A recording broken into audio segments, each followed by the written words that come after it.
Bonjour et bienvenue dans cette nouvelle vidéo de Budgeconomie. Aujourd'hui, Finactu numéro 10, durant lequel nous allons parler du compte épargne-temps universel.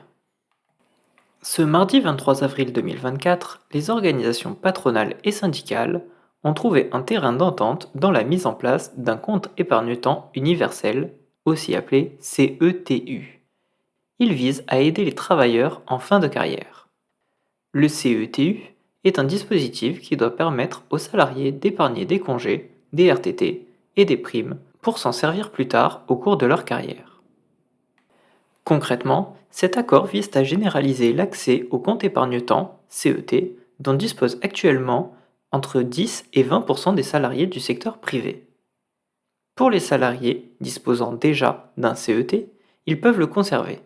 Le CETU ne vient pas remplacer leur CET actuel, mais proposera à ces salariés de convertir leur CET en CETU en cas de changement d'entreprise.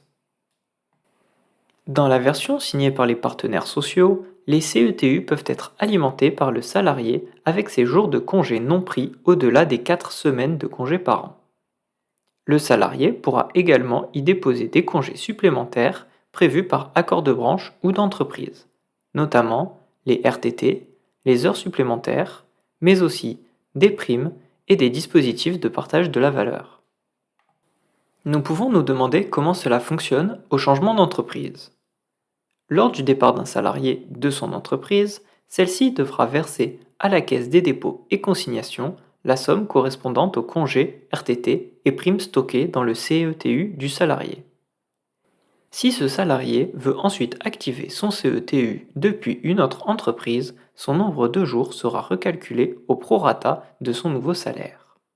Pour un salarié qui aurait épargné 4 jours alors qu'il était payé au SMIC, s'il souhaite les utiliser plus tard, alors que son salaire représente désormais 2 fois le montant du SMIC, celui-ci ne disposera alors que de 2 jours de congé. L'objectif de cette mesure est le fait que les salariés puissent utiliser leur CET universel depuis n'importe quelle entreprise sous réserve de certaines conditions, notamment liées à l'ancienneté. Il sera possible d'utiliser son CETU sans condition d'ancienneté pour aider un proche, parent ou enfant, en situation de fragilité ou pour prolonger un congé lié à l'arrivée d'un enfant.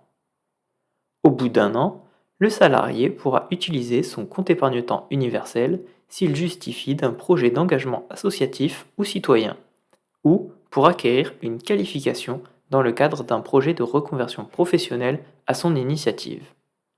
Après 3 années dans l'entreprise, il pourra utiliser ses congés épargnés pour tout motif personnel. Outre les congés, le salarié peut utiliser son compte épargne-temps universel pour réduire son temps de travail en fin de carrière dans la limite d'un mi-temps. Le salarié qui veut mobiliser son compte épargne-temps universel devra prévenir son employeur avec des délais impartis.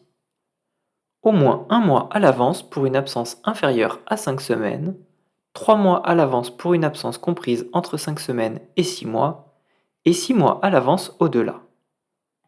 Avant de terminer cette vidéo, je tiens à préciser qu'il s'agit d'un accord. En effet, le compte épargne-temps universel tel que nous l'avons vu dans cette vidéo n'est pas un projet de loi. Cette vidéo touche à présent à sa fin. Si celle-ci vous a plu, je vous invite à mettre un pouce en l'air et à vous abonner à la chaîne YouTube. Je vous invite également à me laisser votre avis sur le compte épargne-temps universel dans les commentaires. Il ne me reste plus qu'à vous souhaiter une bonne fin de semaine et à vous dire à samedi prochain.